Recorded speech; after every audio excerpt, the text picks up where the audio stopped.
മഞ്ഞ colour white വാഹനങ്ങളിൽ repaint ചെയ്ത് കഴിയുമ്പോൾ പറഞ്ഞാൽ കണ്ടിട്ടുണ്ടോ? പക്ഷെ പെയിന്റ് ചെയ്യുമ്പോൾ ഒരു കളറായിരിക്കും, കുറച്ച് നാൾ കഴിയുമ്പോൾ മഞ്ഞ ഷെയ്ഡ്.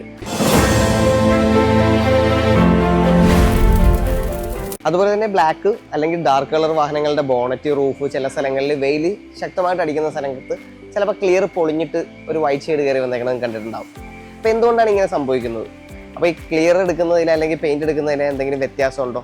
അപ്പോൾ ഇതിന് റേറ്റിനെ ബാധിക്കുന്നുണ്ടോ? അപ്പോൾ നമ്മൾ ഏത് തരം ക്ലിയർ ആണ് എടുക്കേണ്ടത് എന്നൊക്കെയാണ് നമ്മൾ ഈ വീഡിയോയിൽ പറയുന്നത്. നമ്മുടെ കാറക്സിൽ യൂസ് ചെയ്യുന്ന ക്ലിയർ എന്ന് പറഞ്ഞു കഴിഞ്ഞാൽ ഇത്തിരി റേറ്റ് കൂടിയ ക്ലിയർ ആണ്. അപ്പോൾ എന്തുകൊണ്ടായിരിക്കും അത്രയും റേറ്റ് കൂടിയ ക്ലിയർ യൂസ് ചെയ്യുന്നത്? അപ്പോൾ അത് ആനുപാതികമായിട്ട് നമ്മുടെ പെയിന്റിംഗ് സർവീസിലും ചില പാർട്സിനൊക്കെ റേറ്റ് കൂടുതൽ വരുന്നുണ്ട്. അപ്പോൾ എന്തുകൊണ്ടായിരിക്കും അങ്ങനെ ചേഞ്ച് വരുന്നത് എന്നുള്ളത് കസ്റ്റമേഴ്സിന് മനസ്സിലാവാൻ വേണ്ടിയിട്ടാണ് ഈ വീഡിയോ. നമ്മളിന്നിപ്പോൾ പോകുന്നത് വൈബ്രന്റ് കളേഴ്സ് എന്ന് പറഞ്ഞ ചേർത്തലയിൽ തന്നെ ഒരു പെയിന്റ് സെല്ലിംഗ് ഷോപ്പിലേക്കാണ്. അപ്പോൾ അവിടുത്തെ ഓണറിനോട് തന്നെ നമുക്കിന്ന് ചോദിച്ചറിയാം വാഹനങ്ങളുടെ പെയിന്റിൽ എന്തൊക്കെയാണ് വ്യത്യാസങ്ങൾ വരുന്നത്, അത് പെയിന്റിൽ ക്വാളിറ്റിയിൽ എന്തെങ്കിലും വ്യത്യാസം ഉണ്ടോ എന്നൊക്കെ. ഇന്ന് നമ്മൾ എത്തിയേക്കുന്നത് ചേർത്തലയിൽ ഒരു പെയിന്റ് മിക്സിംഗ് ഷോപ്പായ വൈബ്രന്റ് കളേഴ്സിലാണ്. അപ്പോൾ വൈബ്രന്റ് കളേഴ്സിന്റെ ഓണറിനോടാണ് നമ്മളിപ്പോൾ കുറച്ച് ഡൗട്ടുകൾ ചോദിക്കാൻ പോകുന്നത്. പെയിന്റിങ് ചെയ്യുമ്പോൾ ക്ലിയറിലും പെയിന്റിലൊക്കെയുള്ള വ്യത്യാസങ്ങൾ എന്താണ് എന്നുള്ളതൊക്കെയാണ് അറിഞ്ഞിരിക്കേണ്ടത്. അപ്പോൾ ഇതാണ് നമ്മുടെ പ്രമോദേട്ടൻ, വൈബ്രന്റ് കളേഴ്സിന്റെ ഓണർ തന്നെയാണ്. അപ്പോൾ നമുക്കിന്ന് പെയിന്റിങ് ജോബ് ചെയ്യുന്നതിന് മുന്നേ പെയിന്റിലും ക്ലിയറിലും ഉള്ളൊരു വ്യത്യാസം നമുക്ക് എന്താണെന്നൊക്കെ ഉള്ളത് പ്രമോദേട്ടനോട് തന്നെ ചോദിക്കാം. അതുകൊണ്ട് നമ്മുടെ കസ്റ്റമേഴ്സിന് വേണ്ടിയിട്ടാണ് ഈ ഒരു വീഡിയോ ചെയ്യുന്നത്.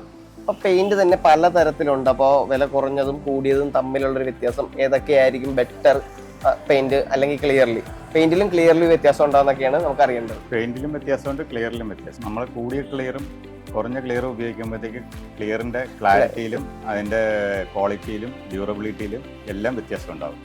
നമ്മൾ വില കുറയുന്നതിനനുസരിച്ച് പ്രൊഡക്റ്റിന്റെ ക്വാളിറ്റിയും കുറഞ്ഞുകൊണ്ടിരിക്കും. അതിന്റെ ഗ്ലോസ് ലെവലിൽ വ്യത്യാസം ഉണ്ടാകും, അതിന്റെ ടോട്ടൽ അപ്പിയറൻസിൽ വ്യത്യാസം ഉണ്ടാകും, ലൈഫിൽ വ്യത്യാസം ഉണ്ടാകും. അങ്ങനെ പല രീതിയിൽ അതിന് വ്യത്യാസം കാണിക്കും. അതുപോലെ തന്നെയാണ് പെയിന്റും. കുറഞ്ഞ വിലയുള്ള പെയിന്റുകൾ നമ്മൾ ഉപയോഗിക്കുമ്പോൾ അതിൻ്റെ മെറ്റലിൻ്റെയും അതിൻ്റെ പേളിൻ്റെയും ഒക്കെ സൈസിലും അതിൻ്റെ ഫിനിഷിലും എല്ലാം വ്യത്യാസം ഉണ്ടാകും. നമ്മളെപ്പോഴും ഒരു മീഡിയം ക്വാളിറ്റി ഉപയോഗിക്കുക, അല്ലെങ്കിൽ അതിൻ്റെ ഹൈ റേഞ്ചിലുള്ള പ്രൊഡക്റ്റുകൾ നമ്മൾ ഉപയോഗിക്കാൻ ശ്രമിക്കുക. ലോ കോസ്റ്റ് നമ്മൾ ഉപയോഗിക്കുമ്പോൾ അതിനനുസരിച്ച് എപ്പോഴും അതൊരു ഇൻഫീരിയർ ആയിട്ടുള്ള ഒരു ഫീലായിരിക്കും നമുക്ക് കിട്ടുന്നത്. പിന്നെ ഒരു കമ്പനിക്ക് തന്നെ പല ഗ്രേഡിലുള്ള പെയിന്റ് ഉണ്ടോ? തീർച്ചയായിട്ടും ഉണ്ട്. ഒരു ഫോർ ഉദാഹരണത്തിന് ഇപ്പോൾ നമ്മളിവിടെ ചെയ്യുന്നത് ഡ്യൂപോണ്ടിന്റെ പെയിന്റും ക്യാപ്സിയുടെ പെയിന്റും നമ്മൾ ചെയ്യുന്നുണ്ട്. ക്യാപ്സിയിലും 2 ബ്രാൻഡ് ഉണ്ട്, 2 ഗ്രേഡിലുള്ളത്. 2 ഗ്രേഡിലുള്ളതുണ്ട്. അവർക്ക് ക്യാപ്സി എന്ന് പറയുന്ന ഒരു ബ്രാൻഡ് ഉണ്ട്, അതിന്റെ താഴെയായിട്ട് അവർക്ക് ലാറ്റിക്കോ എന്ന് പറയുന്ന ഒരു ബ്രാൻഡ് ഉണ്ട്. ഇപ്പോൾ ഡ്യൂപോണ്ടിന്റെ പണ്ട് ഡ്യൂപോണ്ട് എന്നായിരുന്നു, ഇപ്പോൾ എക്സാൾട്ട കോട്ടിംഗ് എന്നാണ് അതിന്റെ പേര് വരുന്നത്. അതിനകത്ത് പല റേഞ്ച് പ്രൊഡക്റ്റുകളുണ്ട്. ഏറ്റവും ലോവസ്റ്റ് റേഞ്ചിൽ വരുന്ന നേസിൻ എന്ന് പറഞ്ഞൊരു പ്രൊഡക്റ്റ് ഉണ്ട്. പിന്നെ അതിന് തൊട്ട് മേളിൽ ഡുക്സോൺ ഉണ്ട്. പിന്നെ അതിന് തൊട്ട് മേളിൽ പ്രൊമാക്സ് പ്രോ എന്ന് പറയുന്നതുണ്ട്. പിന്നെ അത് കഴിഞ്ഞിട്ട് വാട്ടർ ബേസ്ഡ് പ്രൊഡക്റ്റുകളുണ്ട്.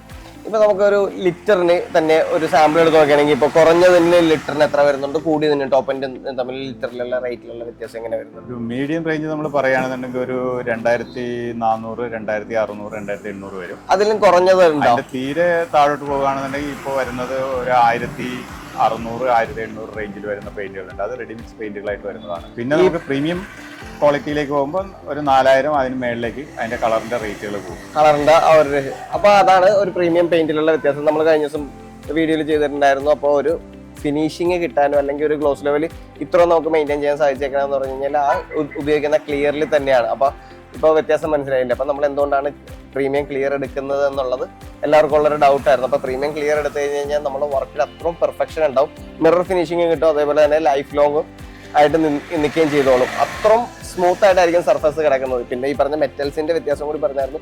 ചിലതിൽ പെയിന്റിലാണെങ്കിൽ, ക്ലിയറിലുള്ളതല്ല, പെയിന്റിലാണെങ്കിൽ ചില മെറ്റാലിക്സ് തന്നെ ചെറുതും വലുതുണ്ട്. അത് ചെറുത് കൂടിയ പെയിന്റിലായിരിക്കും, അതോ കുറഞ്ഞില്ലായിരിക്കും? എപ്പോഴും നമ്മൾ വില കുറയുന്നതനുസരിച്ച് അതിന്റെ സൈസിനെല്ലാം വ്യത്യാസം, മെറ്റാലിക്കിന്റെ സൈസിൽ തന്നെ വ്യത്യാസം ഉണ്ടായി. ഇപ്പൊ ഏകദേശം എല്ലാവർക്കും ഒരു വ്യത്യാസം മനസ്സിലായെന്ന് വിചാരിക്കുന്നു. ഇതുകൊണ്ടാണ് നമ്മളൊരു പ്രീമിയം ക്ലിയർ തന്നെ നമ്മുടെ കാറക്സിൽ യൂസ് ചെയ്യുന്നത്. അപ്പൊ പ്രൈസിൽ ഇത്തിരി വ്യത്യാസം വരാൻ കാരണം വേറൊന്നും കൊണ്ടല്ല, നമ്മൾ നൽകുന്ന സർവീസിൽ അത്രയും നാളത്തേക്ക് പെയിന്റിന് യാതൊരു ഡാമേജും കൂടാതെ നല്ല ഗ്ലോസിൽ തന്നെ പ്രൊവൈഡ് ചെയ്യാൻ വേണ്ടിയിട്ടാണ് ഈ ക്ലിയർ യൂസ് ചെയ്യുന്നത്. ഇപ്പൊ പെയിന്റിലുള്ള ഏകദേശം ഒരു പെയിന്റ് പർച്ചേസ് ചെയ്യുന്നതിൽ തന്നെയുള്ള ഏകദേശം ഒരു ധാരണ ആയിട്ടുണ്ടെന്ന് വിചാരിക്കുന്നു. അപ്പൊ ഇതേപോലുള്ള വീഡിയോസിന് വേണ്ടിയിട്ട് നമ്മുടെ കാറക്സിന്റെ പേജ് ഫോളോ ചെയ്യുക.